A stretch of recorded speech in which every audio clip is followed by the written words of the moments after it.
14 secrets of खाना काबा शरीफ, ऐसे 14 राज जो हमें आज तक पता नहीं थे काबा शरीफ के। देखिए, वो दुनिया की सबसे ज़्यादा मोस्ट स्पिरिचुअल एंड मुकद्दस जगह है। Do you agree to what I said? I genuinely believe it. और जब भी मैं फोटोग्राफ देखती हूँ काबा शरीफ की तो इच्छा करती है कि काश मैं वहाँ जा पाती। खैर, I will discuss about it in detail after this video. अभी फ़िलहाल इस वीडियो पर रिएक्शन करते हैं एक्सक्लूसिव फुटेजेस, लाइव मक्का की पाक पावन ज़मीन मुकद्दस जगह का हमको वीडियो देखने मिलेगा, और कुछ ऐसे राज जो शायद हाजी लोगों को भी नहीं पता होंगे वो हमें पता चल जाएंगे। तो चलिए अजीज़ मोहतरम मेरे प्यारे से दोस्त, आपका खुशामदीद, आपका स्वागत है इस वीडियो के अंदर। It is one of the most amazing videos available on the internet today, and you are lucky enough कि आज आपको ना काबा शरीफ के दर्शन हो जाएंगे। मैं अच्छे से रूबरू हूँ कि काफ़ी सारे मुसलमान ऐसे होते हैं जिनकी आंखें भर आती हैं जब वो फोटोग्राफ भी देखते हैं काबा शरीफ की, और मेरे साथ भी काफ़ी बार मेरी ज़िंदगी में ऐसा हुआ है। तो आई अंडरस्टैंड द कनेक्शन। फ़िलहाल वो खुफिया जो राज वाली बातें हैं ना, उनसे थोड़ा पर्दाफाश करते हैं, फिर उसके बाद ढेर सारी गुफ्तगू ऐसी प्यार भरी मोहब्बत नुमा हम करेंगे। बिस्मिल्लाहिर्रहमानिर्रहीम। That's true. बिस्मिल्लाहिर्रहमानिर्रहीम। Disclaimer. आज की वीडियो में आपको खाना काबा के ऐसे 14 सीक्रेट्स बताऊंगा जो हर मुसलमान को लाजमी पता होने चाहिए। क्या आपको पता है इंसानों से पहले अल्लाह ने फरिश्तों को पैदा किया था। फरिश्ते आसमान पर रहते थे, इसलिए आसमान पर एक काबा है। अल्लाह ने इसकी कसम कुरान पाक में खाई है। इसको बैतुल मामूर कहते हैं। इसलिए जो सबसे पहला काबा बनाया गया था इसको बैतुल मामूर कहते हैं, और ये आसमानों में है। खाना काबा के बारे में अल्लाह ताला कुरान पाक में फरमाता है, बेशक सबसे पहला इबादत का घर इंसानों के लिए जो मुकर्रर किया गया वो मक्का में है। बरकत से भरा हुआ है, तमाम आलमीन के लिए हदायत है। असल में खाना काबा की जो बुनियादें हैं वो हज़रत आदम अलैहिस्सलाम ने रखी हैं, क्योंकि वो पहले इंसान है इस दुनिया पे, तो उन्होंने फरिश्तों की मदद से सबसे पहले खाना काबा बनाया। फिर आपको पता है तूफ़ान नूह आ गया था, सारी दुनिया ख़त्म हो गई थी। तो स्क्रीन पर आप देख सकते हैं इस तरह कुछ मट्टी मट्टी इकट्ठी हो गई थी और खाना काबा दह गया था। फिर काफ़ी अरसा इसी तरह रहा, और फिर अल्लाह ताला ने हज़रत जिब्राइल अलैहिस्सलाम को हज़रत इब्राहीम अलैहिस्सलाम के पास खाना काबा बनाने का हुक्म देकर भेजा। कुरान पाक में अल्लाह फरमाता है ना, जब वो उठा रहे थे खाना काबा की बुनियादों को, तो इसका मतलब ये है कि उन्होंने इसी मिट्टी को इतना खोदा कि वो जो हज़रत आदम अलैहिस्सलाम के दौर की बुनियादें थी वो नज़र आना शुरू हो गई, और फिर वहीं से उसकी कंस्ट्रक्शन जो है वो दोबारा से स्टार्ट की। और जो हज़रत इब्राहीम अलैहिस्सलाम और हज़रत इस्माइल अलैहिस्सलाम ने काबा बनाया, वो उसका सैंपल कुछ आप लोगों के सामने है। तो आप देख सकते हैं कि उस वक्त जो काबा बनाया गया था उसका कोई छत नहीं था, और उसके 2 दरवाजे थे, मतलब यहाँ से अंदर जाते थे और इस दरवाजे से बाहर आ जाते थे। और तीसरी जो इम्पोर्टेंट बात है वो ये है कि इस वक्त जो काबा बनाया गया था उसकी ये वाली जो 2 दीवारें थीं वो इन दोनों दीवारों से उनका साइज, उनकी लंबाई ज़्यादा थी। बाद में ये कम कर दी गई, इसके बारे में आपको आगे चल के बताऊंगा। उसके काफ़ी अरसे के बाद हजूर सल्लल्लाहु अलैहि वसल्लम के ज़माने में कुरैश वालों ने खाना काबा की तामीर स्टार्ट की। उस वक्त गलत तरीके से भी पैसे कमाए जाते थे। उन्होंने ये डिसाइड किया कि खाना काबा की तामीर सिर्फ हलाल पैसों से करेंगे। हुआ ये कि पैसे कम पड़ गए और खाना काबा की दीवारें छोटी कर दी गई। ये आगे वीडियो में हम डिस्कस करेंगे। और जब खाना काबा की दीवारें हजर अस्वद तक पहुंची तो कुरैश के सरदार आपस में लड़ना शुरू हो गए कि कौन हजर अस्वद को काबा में लगाएगा। तो स्क्रीन पे आप देख सकते हैं कुछ लोग बने हुए हैं और उन्होंने एक चादर को पकड़ा हुआ है। तो हजूर सल्लल्लाहु अलैहि वसल्लम ने यह कहा कि हजर अस्वद को एक चादर में रख के उसको पकड़ लें, और सब सरदारों ने चादर को पकड़ लिया। जब वो चादर को काबा के पास लेकर आए तो हजूर सल्लल्लाहु अलैहि वसल्लम ने अपने हाथों से हजर अस्वद को काबा में लगाया। ओके, अब मैं आपको खाना काबा के 14 सीक्रेट्स के साथ इनकी हिस्ट्री बताता हूँ। सबसे पहले आप देख सकते हैं हिजरा अस्वद, ये पत्थर और मुकाम इब्राहिम पे जो पत्थर है, ये दोनों पत्थर जन्नत से आए हैं। इसी पत्थर से तवाफ शुरू किया जाता है और इसी पत्थर पे तवाफ ख़त्म किया जाता है। बहुत सारे हज़ारों लोगों ने, अंबिया कराम, इवन के हमारे प्यारे नबी सल्लल्लाहु अलैहि वसल्लम ने इस मुबारक पत्थर पर अपने होंठ मुबारक रखे हैं। हदीस में आता है कि शुरू में ये पत्थर दूध की तरह सफ़ेद रंग का था, फिर लोगों के गुनाहों की वजह से ये काला हो गया। जो ज़रूरी बात है वो ये है, स्टार्ट में ये पूरा एक पत्थर था, लेकिन तारीख में कुछ ऐसे वाक़यात हुए जिसकी वजह से ये पत्थर टूट गया गया और इसके 8 हिस्से हो गए। ये जो आपको चांदी का फ्रेम नज़र आ रहा है, सबसे पहले फिर हज़रत अब्दुल्ला बिन ज़ुबैर रज़ी ताला अन्हु ने चांदी का फ्रेम बनवाया और ये जो हिज्र अस्वद के टूटे हुए 8 टुकड़े थे उन्होंने इसके अंदर इसको फिक्स करवा दिया और खाना काबा पर लगा दिया। हिस्ट्री में हमें कुछ इस तरह की मालूमात भी मिलती है कि हिज्र अस्वद को चुरा लिया गया था, जब उसको वापस किया गया तो वो टुकड़ों में था। उसके 8 टुकड़े जो हैं वो खाना काबा में लगाए गए हैं और 6 टुकड़े जो हैं वो तुर्की में हैं।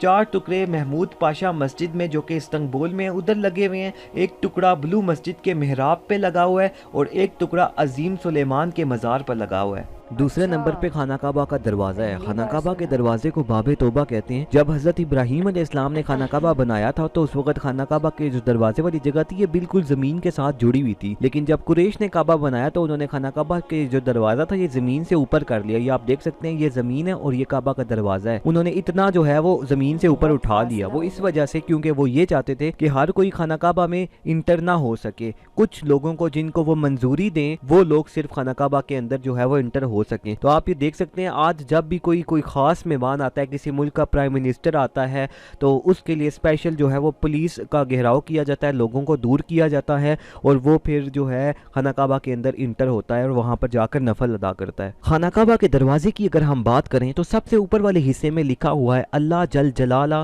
मोहम्मद सल्लल्लाहु अलैहि वसल्लम और इसके नीचे कुरान पाक की बहुत ही खूबसूरत आयात लिखी हुई हैं। खाना काबा के दरवाजे पर लिखा हुआ है, कहो कि ए मेरे बंदो, जिन लोगों ने गुनाह करके अपनी जानों पर जुल्म किया है कभी भी अल्लाह की रहमत से नाउमीद मत होना। खाना काबा के दरवाजे पर लिखा हुआ है, आपका रब कहता है मुझसे दुआ करो, मैं तुम्हारी दुआ का, तुम्हारी पुकार का जवाब दूंगा। और इसके अलावा जो कुरान मजीद की आयात लिखी हैं वो स्क्रीन पर आप लोगों के सामने हैं, वहां से ट्रांसलेशन आप पढ़ सकते हैं। ओके, थर्ड नंबर पे है मिज़ाब रहमत। जब हज़रत इब्राहीम अलैहिस्सलाम ने खाना काबा बनाया तो उस वक्त इसका कोई छत नहीं था, लेकिन फिर जब कुरैश ने काबा बनाया तो उन्होंने इसका छत भी बनाया। अब जब आसमान से बारिश होती थी तो बारिश का पानी खाना काबा की छत पे जमा हो जाता है, तो खाना काबा की छत से पानी उतारने के लिए भी तो कोई पाइप होना चाहिए। तो ये स्क्रीन पर आप देख सकते हैं, ये पाइप लगाया गया खाना काबा की छत के ऊपर वाली साइड पे, इससे बारिश का पानी खाना काबा की छत से नीचे ज़मीन पर उतरता है और लोग नीचे इसके नहाते भी हैं। इसको रहमत का परनाला कहा जाता है, रहमत वाला पानी खाना काबा की छत से नीचे उतरता है। फोर्थ नंबर पे आप देख सकते हैं खाना काबा के नीचे वाली साइड पे वाइट कलर का मार्बल लगा हुआ है। इस मार्बल को शादरवान कहते हैं। इस मार्बल के ऊपर कुंडे लगे हुए हैं जिनके अंदर रस्सी डाल के खाना काबा के गिलाफ को नीचे से बांधा जाता है। जब लोग यहाँ पर आते हैं तो वो नंगे पाँव होते हैं और आपको पता है नंगे पाँव की उंगलियों पे बहुत ज़ोर से लगती है, इसलिए उन्होंने इसकी शेप नीचे से अंदर की तरफ इस तरह से बनाई हुई है ताकि लोगों के पाँव की उंगलियों पे लगे ना। फिफ्थ नंबर पे आता है हतीम। हतीम बेसिकली खाना काबा के पास ये जो वाइट से कलर की यू शेप की दीवार है ना, इसको कहते हैं। जब हज़रत इब्राहीम अलैहिस्सलाम ने खाना काबा बनाया था तो आप देख सकते हैं उस वक्त कोई यू शेप की दीवार नहीं थी, उस वक्त कोई हतीम नहीं था। लेकिन फिर जब कुरैश ने खाना काबा बनाया तो वो खाना काबा बनाते बनाते पैसे कम हो गए तो उन्होंने जो है वो इतना तकरीबन खाना काबा बनाया और इतनी जो थी वो जगह बच गई। इसकी जगह उन्होंने क्या किया, पैसे ख़त्म हो गए थे, उन्होंने यू शेप की एक दीवार बना दी। तो आज तक इसी तरह से खाना काबा है, इतना खाना काबा है और उसके साथ यू शेप की दीवार है। इस यू शेप की दीवार को हतीम कहते हैं। अब आपको पता है जब भी खाना काबा में इमाम साहब फ़र्ज़ नमाज पढ़ाते हैं तो वो खाना काबा के अंदर तो जाके नहीं नमाज़ पढ़ाते, खाना काबा के बाहर नमाज़ पढ़ाते हैं।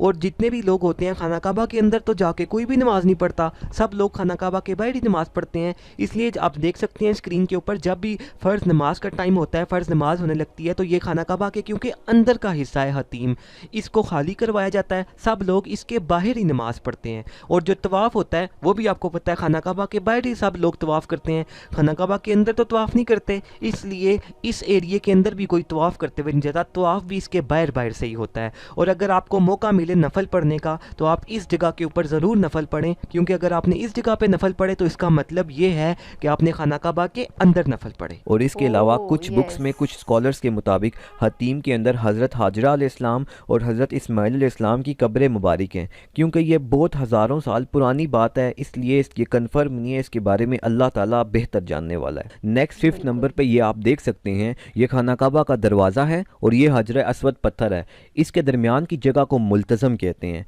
इसके साथ इस तरह से अपने दोनों हाथ सर और चेस्ट लगाकर खड़े होकर दुआ मांगना सुन्नत है और यहाँ पे बहुत ज़्यादा दुआ कबूल होती है। इसलिए आप जब भी खाना काबा आने लगें तो दिल में पहले से 5-6 दुआएं रखें जो कि यहाँ पर खाना काबा में आके आपने बार बार मांगनी है। 7वें नंबर पे है मुकाम इब्राहिम। आप देख सकते हैं खाना काबा के पास एक जंगला लगा हुआ है। इस जंगले के अंदर फ्रेम में वो पत्थर है कि जब हज़रत इब्राहिम अलैहिस्सलाम ने खाना काबा बना लिया था तो इस पत्थर के ऊपर खड़े होकर हज़रत इब्राहिम अलैहिस्सलाम ने लोगों को हज के लिए बुलाया था। कुरान पाक में अल्लाह फरमाता है कि हज़रत इब्राहिम अलैहिस्सलाम अपने मुकाम पर खड़े हो गए और कहने लगे, लोगों आपके परवरदिगार ने एक मकान बना लिया है, लिहाजा इसके पास हज अदा करो। कुछ रवायात में ये भी आता है कि ये वाला पत्थर और हजर अस्वद ये दोनों जन्नत से आए थे और कुछ रवायात में ये भी आता है कि ये वाला वो पत्थर है जिस पर खड़े होकर हज़रत इब्राहिम अलैहिस्सलाम ने खाना काबा की तामीर की थी। हज़रत इब्राहिम अलैहिस्सलाम इसके ऊपर खड़े हो जाते थे और हज़रत इस्माइल अलैहिस्सलाम उनको पत्थर देते थे तो ये पत्थर खुद ही ऊपर हो जाता था जहाँ पर पत्थर लगाना हो,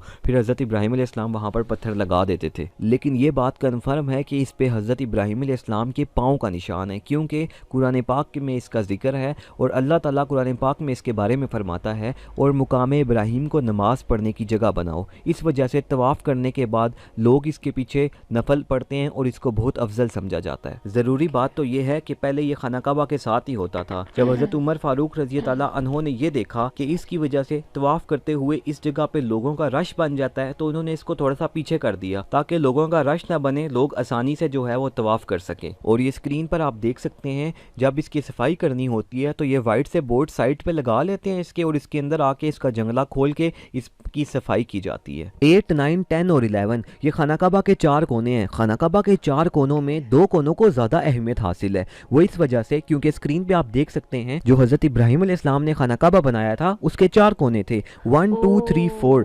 लेकिन फिर जब कुरैश ने काबा बनाया तो उन्होंने ये वाले 2 कोने ख़त्म कर दिए और जो नया खाना काबा बनाया उसको इतना कर दिया। अब आप देख सकते हैं जो नया खाना काबा था उसके अंदर 2 जो कोने थे वो नए थे और 2 जो कोने थे वो वही वाले थे जो हज़रत इब्राहिम अलैहिस्सलाम ने बनाए थे। अब इन 2 कोनों को इसलिए इंपॉर्टेंस हासिल है क्योंकि खाना काबा में अभी इस टाइम पे ये वही वाले कोने हैं जो हज़रत इब्राहिम अलैहिस्सलाम ने बनाए थे। खाना काबा के इस कोने को रुकने हजर अस्वद कहते हैं क्योंकि इस कोने के ऊपर हजर अस्वद पत्थर लगा हुआ है, और इस कोने को रुकने यमानी कहते हैं क्योंकि इस कोने की जो डायरेक्शन है वो मुल्क यमन की तरफ है, और इसके कुछ हिस्से के ऊपर खाना काबा का गिलाफ नहीं है क्योंकि नबी सल्लल्लाहु अलैहि वसल्लम ने इस कोने का अपने हाथों से इस्तेलाम किया था, यानी कि अपने हाथों से इस कोने को टच किया था। इसलिए आप यहाँ पर जब भी आएँ तो हजर अस्वद का बोसा भी दें, और ये रुकने यमानी का ये जो हिस्सा है जिसके ऊपर खाना काबा का गिलाफ नहीं है, जिस हिस्से के ऊपर, इसका अपने हाथों से इस्तेलाम करें, यानी इसको अपने हाथों से टच करके सुन्नत रसूल सल्लल्लाहु अलैहि वसल्लम को पूरा करें। नबी सल्लल्लाहु अलैहि वसल्लम जब भी रुकने यमानी और रुकने हजर अस्वद के दरमियान से गुजरते थे तो ये वाली दुआ पढ़ते थे, रब्बना आतना फिद दुनिया हसनतम व फिल आखिरती हसनतम व क़िना अज़ाबन नार। अल्लाह ताला आपको भी इंशाल्लाह लेकर जाएगा, और जब भी आपका इनके दरमियान से गुजरना हुआ तो आपने भी यही वाली दुआ पढ़नी है। और खाना काबा के इस कोने को रुकने इराकी कहते हैं क्योंकि इसकी डायरेक्शन मुल्क इराक की तरफ है, और खाना काबा के इस कोने को रुकने शामी कहते हैं क्योंकि इसकी डायरेक्शन मुल्क शाम की तरफ है। 12 नंबर पे है खाना काबा का गिलाफ। जब खाना काबा बनाया गया था तो उन वक्तों में खाना काबा पे कोई गिलाफ नहीं डाला जाता था, फिर वक्त आने के साथ साथ red, white, green different colour के गिलाफ खाना काबा पे डाले गए। आज खाना काबा के ऊपर काले रंग का गिलाफ डाला जाता है। काबा के गिलाफ पे अल्लाह के नाम और कुरान पाक की आयात लिखी हुई हैं। आप स्क्रीन पर देख सकते हैं कि कुछ साल पहले खाना काबा का गिलाफ मिस्र से बनकर बड़ी शान और शौकत से आया करता था। काबा के छत के ऊपर इस तरह से पाइप लगा हुआ है, और पहले जब हज का महीना होता था तो काबा के गिलाफ इस तरह से पाइप के साथ बांध दिया जाता था। लेकिन आज के दौर में जब हज का महीना होता है तो वाइट कलर के कॉटन के कपड़ा बांधकर इस तरह से खाना काबा का गिलाफ ऊपर कर दिया जाता है, चारों साइड से वाइट सा कपड़ा लगाकर, क्योंकि लोग अपने साथ कैंचियाँ, छुरियाँ, ब्लेड लेकर आते हैं और काबा के गिलाफ से धागे, कपड़े के पीसेस काट कर ले जाते हैं। हर साल 9 ज़िलहज को खाना काबा का पुराना गिलाफ उतार के नया गिलाफ चढ़ाया जाता है। 13 नंबर पे आप देख सकते हैं कि ये हिजर अस्वद वाले कोने से एक लाइन से निकल रही है। तो आपको पता है खाना काबा के 4 कोने होते हैं, और जो हम तवाफ़ स्टार्ट करते हैं वो खाना काबा के हिजर अस्वद वाले कोने से स्टार्ट करते हैं। अब ये आपको पता है यहाँ पे बहुत ज़्यादा रश होती है, तो कुछ लोग जो होते हैं वो हिजर अस्वद के पास होते हैं, लेकिन कुछ लोग होते हैं वो हिजर अस्वद से बहुत ज़्यादा दूर होते हैं, कुछ लोग होते हैं वो ऊपर वाले फ्लोर पे होते हैं खाना काबा पे, तो उनको सही आइडिया नहीं होता कि हमने अब तवाफ स्टार्ट करना है तो हिजर अस्वद वाला कोना कहाँ पे है। तो इतने दूर से इसलिए यहाँ पे ग्रीन से कलर की लाइट लगाई हुई होती है इन्होंने, और साथ एक बोर्ड लगाया होता है जिसके ऊपर लिख के अरबी में, उर्दू में और तवाफ इंग्लिश में लिख के लगाया होता है कि यहाँ से तवाफ जो है वो स्टार्ट होता है। तो ये एक डायरेक्शन के लिए कि यहाँ से आपने तवाफ जो है वो स्टार्ट करना है, इसलिए ग्रीन सी लाइट लगाई होती है सीधा हिजर अस्वद वाले कोने की डायरेक्शन में। नेक्स्ट आप ये देख सकते हैं 8 ब्राउन कलर के मार्बल के पीसीज हैं। ये वो जगह है जहाँ पर हमारे प्यारे नबी सल्लल्लाहु अलैहि वसल्लम को हज़रत जिब्राइल अलैहिस्सलाम ने नमाज पढ़ना सिखाया था। हज़रत जिब्राइल अलैहिस्सलाम ने आप सल्लल्लाहु अलैहि वसल्लम को 2 दिन तक फज्र, ज़ोहर, असर, मगरिब और इशा की नमाजें पढ़ना सिखाया और ये भी बताया कि कौन सा टाइम कौन सी नमाज पढ़नी है। हदीस में आता है, हज़रत इब्ने अब्बास रज़ी अल्लाह अन्हु से रवायत है कि रसूल सल्लल्लाहु अलैहि वसल्लम ने फरमाया, हज़रत जिब्राइल अलैहिस्सलाम ने इमाम बनकर खाना काबा पे इस जगह पे 2 दिन नमाज पढ़ाई, तो इसलिए इस जगह को मुसल्ला जिब्राइल कहते हैं। और ये वाली वो जगह है जहाँ पर हमारे प्यारे नबी सल्लल्लाहु अलैहि वसल्लम ने नमाज पढ़ी थी। और इसलिए आप देख सकते हैं कि जय नमाज और माइक यहाँ पर पड़े हुए हैं। ये वो जगह है खाना काबा में जहाँ से इमाम साहब नमाज पढ़ाते हैं। और पीछे जो लोग बैठे हुए आपको नजर आ रहे हैं, ये खाना काबा में नमाज पढ़ने के लिए पहली सफ में बैठे हुए हैं। कुछ स्कॉलर्स का ये भी कहना है कि ये वो जगह है जहाँ पर पहले मुकाम इब्राहिम यानी कि वो पत्थर जिस पे हजरत इब्राहिम अलैहिस्सलाम के पाँव का निशान था वो यहाँ पर होता था, क्योंकि कुरान पाक में अल्लाह ने फरमाया है ना, मुकाम इब्राहिम को नमाज पढ़ने की जगह बनाओ, तो इसलिए यहाँ पर जो है वो नमाज पढ़ाई जाती है। बाद में रश बन जाता था यहाँ पर तवाफ करते हुए, तो हजरत उमर फारूक रज़ी अल्लाह अन्हु के दौर हुकूमत में ये मुकाम इब्राहिम को पीछे कर दिया गया। जब इमाम साहब यहाँ पर नमाज पढ़ाते हैं तो उनके लिए 9 माइक्स रखे जाते हैं, 3 जब वो खड़े होकर अल्हम्दुलिल्लाह पढ़ाते हैं, 3 माइक्स जब वो रकू में जाते हैं उसके लिए, और 3 माइक्स जब वो सजदे में जाते हैं उसके लिए। साथ जमजम पड़ा होता है और एक टिश्यू का बॉक्स होता है। तो ये थी हमारी आज की वीडियो, आई होप सो आपको पसंद आई होगी। Allah Hafiz and thank you so much for this marvelous content and it was not a content, come on। ये तो वो राज हैं जो हमें पता होने चाहिए, ये राज होने ही नहीं चाहिए। Everyone should know it, especially मुस्लिम लोग जितने भी हैं उनके बीच में ये वीडियो बहुत ज़्यादा फैल जाना चाहिए। मैं सच बताऊं तो मैंने खाना काबा शरीफ जो है, आप जानते ही हैं कि मेरी बहुत ज़्यादा दिलचस्पी है और ये लाजमी है। My family is also happy that yes she is interested in something जो बहुत ज़्यादा पीस को प्रमोट करती है। तो मैंने कुछ वीडियो काबा शरीफ पर देख रखे थे, पर आज तक भी जो भी बातें इन्होंने बताई ना उसकी एक भी बात मुझे नहीं पता थी। ये मुझे पता है कि वहाँ पे हर समय आपको खुशबू आती रहेगी, साफ सफाई अल्टीमेट रहती है, हाइजीन अल्टीमेट रहता है, किसी भी तरीके की कोई नॉइज पॉल्यूशन नहीं होता है वहाँ पे, एकदम शांति। नमाजें पढ़ी जाएंगी 5 वक्त की, और वो सारे मुसलमान लोग जो चाहते हैं कि वो नमाजी बन जाएं और फिलहाल वो नमाज नहीं पढ़ रहे हैं, वो भी उधर जाके बहुत इंस्पायर हो जाते हैं कि यार अब जब स्टार्ट हो ही गया है तो 5 वक्त की नमाज हमें पढ़नी ही चाहिए। देखिए इस जिंदगी में ना ग्रैटिट्यूड के बिना काम नहीं चलेगा हमारा। एक एक सेकंड हमको धन्यवाद देना चाहिए अल्लाह सुब्हान व तआला को कि उनकी वजह से हमें ये टेस्टिंग पीरियड इन दिस दुनिया मिला है। ये कोई ऐशो आराम करने वाला वक्त नहीं है कि बस बैठ गए बातें कर ली। ये वो वक्त है जब हमारा वाकई में एक टेस्ट चल रहा है और हमें इसमें अव्वल आना है। कैसे आएंगे? हमेशा नेक आमाल करके, इस शरीर को और इस रूह को जनहित में लगा करके हमेशा ऐसा काम चुनेंगे जिससे हमारा ही नहीं, हमारे जो बच्चे हैं, बुजुर्ग हैं, हर एक इंसान का भला हो और किसी का भी बुरा कभी भी ना हो। ये कोई मैं पैगाम नहीं दे रही हूँ आपको, मुझे मैं होती भी कौन हूँ, ये तो कुरान शरीफ की आयतें खुद कहती हैं। उम्मीद है आप एक हक के रास्ते पर चलेंगे और हमेशा नेक आमाल करेंगे। प्यार करने वाले इंसान आप हैं ही। ढेर सारी खुशी, चैन, शांति, अमन की दुआओं के साथ इस वीडियो को मैं बंद करना चाहूँगी और आपसे किसी मालो दौलत की उम्मीद नहीं करती, पर चैन, शांति, अमन, मुस्कुराहट, प्यार अपने आप को, अपने परिवार को ही नहीं पूरी दुनिया को देने की उम्मीद करती हूँ। ऐसे ही मुस्कुराते रहिए, बहुत अच्छे लगते हैं। अल्लाह हाफिज।